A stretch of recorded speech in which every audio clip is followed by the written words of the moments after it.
when this started unfolding 2 years ago, lockdown, excuse me, can they does it turn out they can do that? They can send us home. Oh. It was as if a lizard bit of my reptilian brain, back in the amygdala or whatever, did that. I've said this before, because that is exactly what it felt like to me. I felt something happen physically. I've never had a physical response to threat before, like from the state. And because I had never had it before, I thought I better pay attention to this. And I think so many people are writing to me and writing to all sorts of people. I'm not, it's not, that's, but the people that are writing to me are struggling to express something that is a deeply felt physical response to what's happening. People talk about, not being able to sleep, that there's something gnawing away at their insides, that they cannot express what it is that they feel, but they know it's a bad feeling that they want to go away. They're almost back into the language of children, trying to explain an ouchie. Yeah, it's completely apolitical. That's been imposed upon them. There was no politics about it whatsoever. No, it's a reaction. It's a response. It's a response. And what people are responding to, quite rightly, is the fact that what is being done to them is wrong.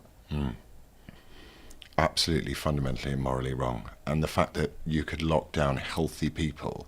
See, I want to fight my desire to go, you know what, who are the people that, who Orwell spoke of, this hope it lies in the proles. Who are the people that you've got to destroy in order to implement any of this stuff? So the minute they did lockdowns, I went, well, you're just going to kill pubs and flower shops and corner shops. Well, not corner shops because they didn't close, but interesting artisan businesses. You're going to kill each and every one of those, or at least a vast proportion of them. And I feel that was motivated in a way in order to take yet more control over us. So I think what terrified me was that we have given into it, and Matthias Desmet and all this stuff have been looked into now in terms of this mass formation that develops around us. Yeah. What our power is what how are we you speak, I speak, others speak, we all speak in different ways, and that's really great. So we become a kind of a collective bubble of dissent against this. But what is going to happen, do you think? So if I said to you, Neil, 2 years ago, no one would have ever have imagined we could have been locked down, right? So now we've gone, well, it's kind of happened. What's going to happen? What's your? Because to me, you're a bit of a prophet. Now you may be a false satanic evil prophet, because who knows? We've all got to doubt ourselves, which is what we do. But what do you see? Where are we going? I think the side that we understand ourselves to be on will win. I couldn't begin to put a time frame on that. Maybe not today, maybe not tomorrow. But someday and someday soon. But it will happen. And I think it will happen because what is being done is anti-human. When I began thinking, it wasn't about incompetence. It was actually something that it was a desire on behalf of a very small elite to centralise power and money. Quickly though, why? Why do they want it? Why does Rishi Sunak, who's got a wife who's worth billions of pounds, want to be in government? Because they're frightened. I think they're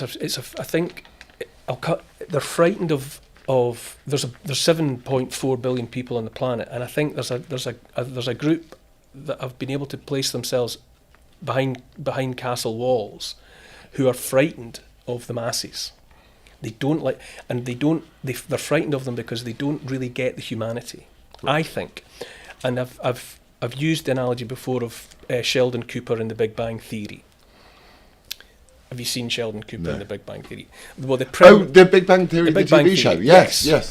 So Sheldon Cooper is smart beyond imagining.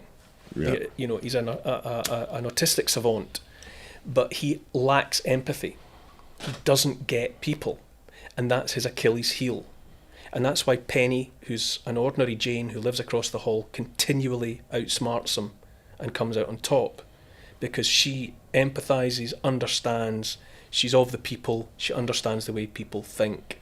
So for all his technical physics genius, he has that fatal genetic flaw that he doesn't understand the very species that he wants dominion over. Yeah.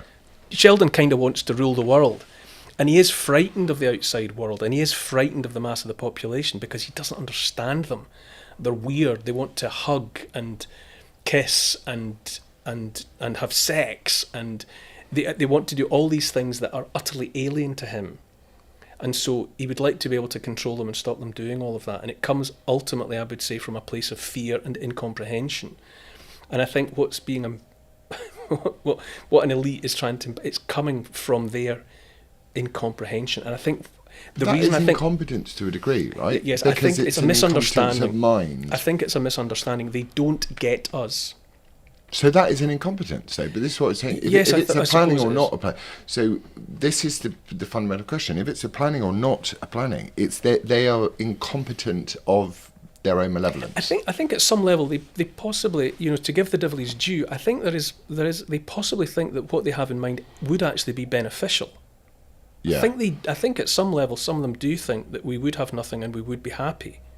Yeah. But they're just completely wrong about that.